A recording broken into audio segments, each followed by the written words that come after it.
زکوٰۃ ہر قسم کے مال پر نہیں ہے. دو سوال ہیں, دونوں سوال اہم ہیں. ایک تو زکوٰۃ کے لیے جو نصاب ہے جس پر زکوٰۃ واجب ہوتی ہے وہ نصاب کیا ہے. دوسرے, کیا ہر مال کے اوپر زکوٰۃ ہے یا نہیں. تو دوسرے سوال کا جواب یہ ہے کہ ہر مال پہ زکوٰۃ نہیں ہے. کچھ خاص مال ہیں, اسپیسیفک مال بیان کیے گئے ہیں قرآن حدیث میں, ان کے اوپر زکوٰۃ واجب ہوتی ہے. اور پہلے سوال کا جواب یہ ہے کہ مال کی ایک مقدار ہونی چاہیے اپنی ضروریات سے فاضل, وہ مقدار نصاب کہلاتا ہے. اتنا مال اس کے پاس سال بھر موجود ہو تب زکوٰۃ واجب ہوتی ہے.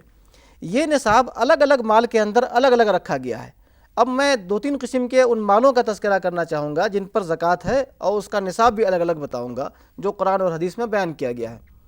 پہلے نمبر پر سونا اور چاندی ہے. سونا اور چاندی خواہ وہ بالکل نارمل شکل میں ہو یا زیورات کی شکل میں ہو, ان کے اوپر زکوٰۃ ہے. سونے کے لیے مقدار یہ ہے کہ 20 دینار, جو آج کے زمانے میں 87 گرام بنتا ہے. اگر 87 گرام سونا کسی کے پاس موجود ہے اور سال بھر تک اس کے پاس یہ رہا تو اس پر زکوٰۃ واجب ہوگی.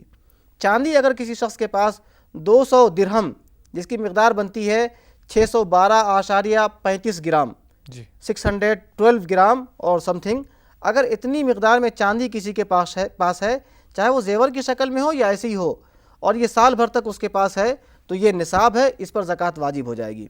اس کے بعد کیش آتا ہے, رقم, نقد رقم, خواہ بینک کے اندر ہو یا پاس میں ہو. اسی طرح شیئرز وغیرہ جو انسان کے پاس ہیں, ان سب پر بھی زکوٰۃ ہوگی, اور ان کا کیلکولیشن اسی سونے اور چاندی سے کیا جائے گا. تیسرے نمبر پر وہ سامان آتے ہیں جن کو ہم تجارت کا سامان کہتے ہیں. جو لوگ تجارت کرتے ہیں ان کی دکان میں یا ان کے گوڈاؤن میں یا ان کی فیکٹری میں جتنا سامان ہے, وہ سامان جو سامان بذات خود بیچا جاتا ہے, فروخت کیا جاتا ہے, اس سامان کا کیلکولیشن کیا جائے گا, اس کی قیمت نکالی جائے گی, اور اس پوری قیمت کے اوپر زکوٰۃ ہوگی.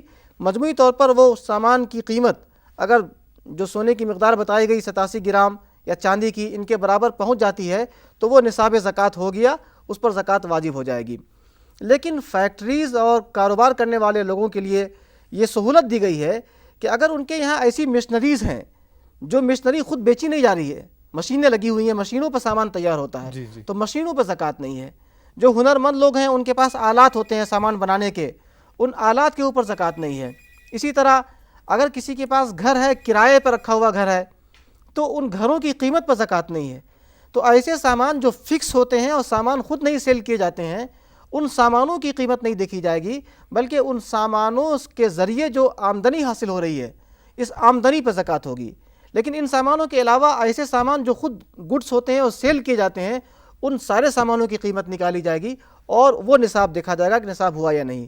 ان کے علاوہ ایک چیز ہے جانور, مویشی, پالتو جانور ہوتے ہیں, گھوڑے ہیں, بیل ہے, گائے ہے, بھینسیں ہیں, بکرا ہے, بکریاں ہیں, اور مینڈھے اور دمبے, اونٹ ہے, ان کے اوپر بھی زکوٰۃ رکھی گئی ہے. گھوڑے کے بارے میں اختلاف ہے, امام ابو حنیفہ رحمۃ اللہ علیہ کہتے ہیں کہ اس پر زکوٰۃ ہوگی, دوسرے فقہاء کے نزدیک زکوٰۃ نہیں ہے. تو ان جانوروں کے لیے بھی بتایا گیا ہے کہ اگر اس کا نصاب پورا ہو جائے, اس کا الگ الگ نصاب ہے, تو ان پر بھی زکوٰۃ ہوتی ہے. تو اس طرح الگ الگ سامان ہیں, سب کا ایک ایک نصاب ہے.